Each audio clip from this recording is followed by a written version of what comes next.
Hello everyone, welcome back. इस video में हम बात करेंगे ऐसी 3 सिंपल स्टेप्स जिनसे हम किसी भी ट्रांजैक्शन को एनालिसिस कर सकते हैं और उसे अपने बुक्स ऑफ अकाउंट्स में इफेक्टिवली रिकॉर्ड कर सकते हैं। तो आइए जानते हैं ऐसी क्या वो सिंपल स्टेप्स हैं जिनसे आप किसी भी ट्रांजैक्शन को डिकोड कर सकते हैं और ट्रांजैक्शन एनालिसिस किस तरह से परफॉर्म कर सकते हैं। स्टार्ट करते हैं सिंपल से एग्जाम्पल से, और उस एग्जाम्पल में मैं आपसे एक बहुत ही इंपॉर्टेंट क्वेश्चन पूछने वाली हूं। तो ये आप स्क्रीन पे क्या देख रहे हैं? आप बोलेंगे अरे सिंपल सी बात है, ये तो एक लैपटॉप है। फर्ज करते हैं उसी सिंपल एग्जाम्पल से कि आपने एक लैपटॉप परचेस किया और उस लैपटॉप की परचेस प्राइस को आपने चेक के थ्रू पे आउट किया। ठीक है, अब बताइए ये परचेस ऑफ लैपटॉप एक ट्रांजैक्शन है? बिल्कुल। अब ये एक्सपेंस से रिलेटेड ट्रांजैक्शन है या एक कॉस्ट से रिलेटेड ट्रांजैक्शन है? तो हमने यहाँ आइडेंटिफाई किया कि हाँ, ये एक फाइनेंशियल ट्रांजैक्शन है जहां पर आपने लैपटॉप परचेस किया और उसके लिए आपने एक स्पेसिफिक अमाउंट चेक से पे किया। अब जब आप और गहन सोच में उतरे तो आपके सामने ये क्वेश्चन आया कि ये लैपटॉप परचेस आपके लिए एक्सपेंस है या कॉस्ट है। तो आपने यहाँ क्या किया, एक डीप थिंकिंग करी कि मैं अपने आप से क्वेश्चन पूछूं, और बस आपको यही काम करना है। जब भी कोई ट्रांजैक्शन को आप इनकाउंटर करते हैं, आपको उस ट्रांजैक्शन को एनालाइज करना है, उसमें पार्टिसिपेट करने वाले अकाउंट्स के बारे में सोचना है, और जब आपने ये कर लिया तो समझिए आपका 50% काम हो गया। तो आइए जानते हैं, जब आपने इस लैपटॉप को परचेस किया तो ये आपके लिए एक्सपेंस रहा या कॉस्ट रहा, पहला क्वेश्चन। और दूसरा, इसे आप अपनी बुक्स ऑफ अकाउंट्स में किस तरह रिकॉर्ड करेंगे। ठीक है, तो जब आपने ये लैपटॉप परचेस किया, आपने एक अमाउंट पे किया। अब एक्सपेंस है या कॉस्ट है, इस कॉन्सेप्ट को हम पहले के वीडियोस में डिस्कस कर चुके हैं। पर एक्सपेंस वो होते हैं जिनसे हमें रिकरिंग नेचर का बेनिफिट मिलता है, ऐसा नहीं?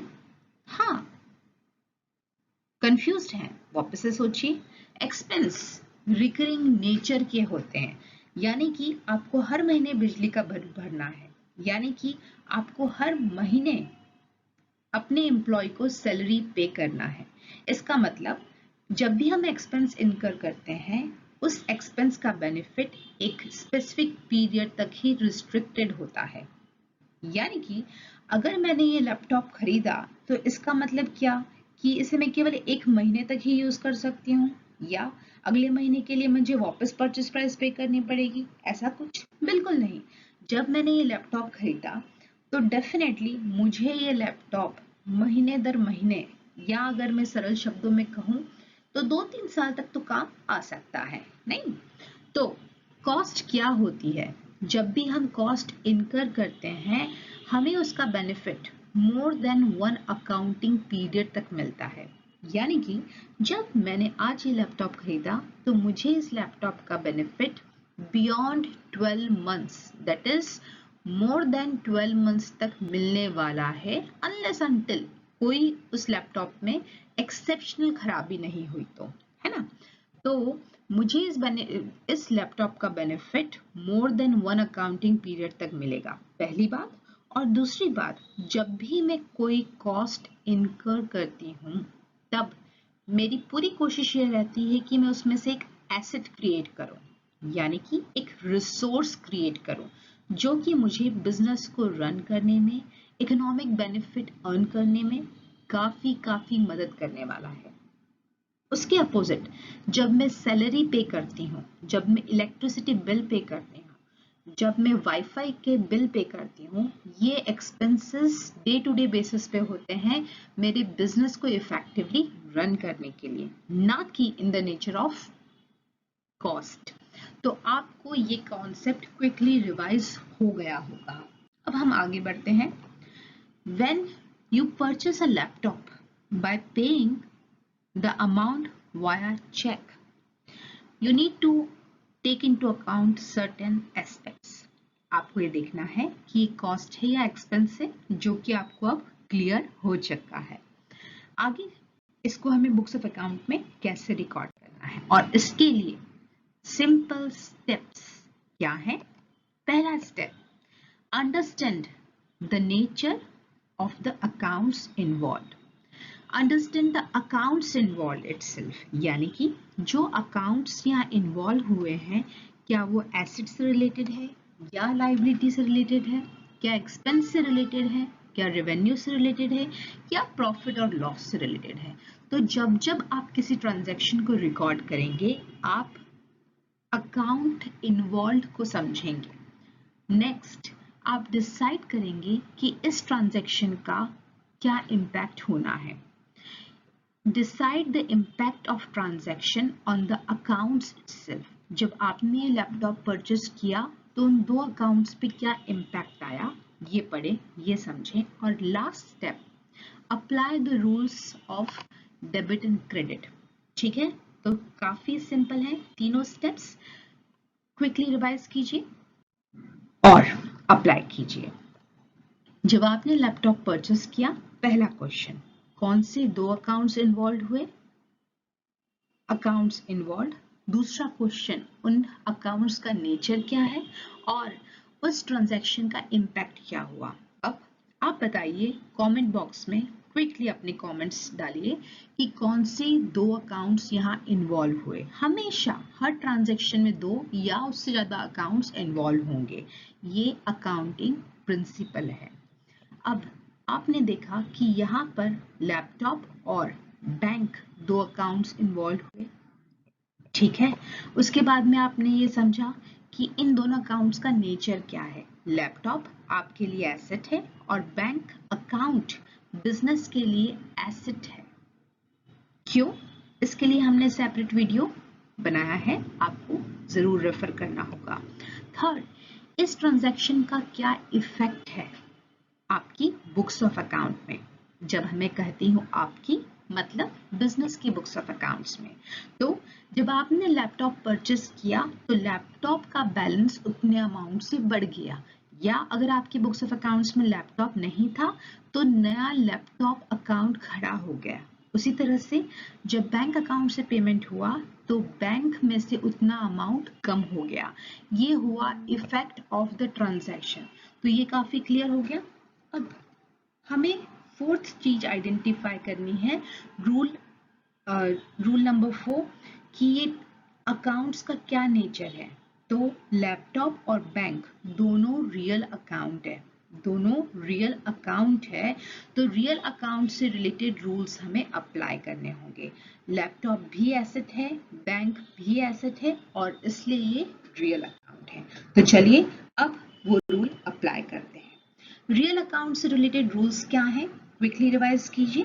तो आपने पिछली वीडियो में ये देखा होगा, रियल अकाउंट्स में कहा जाता है debit what comes in and credit what goes out.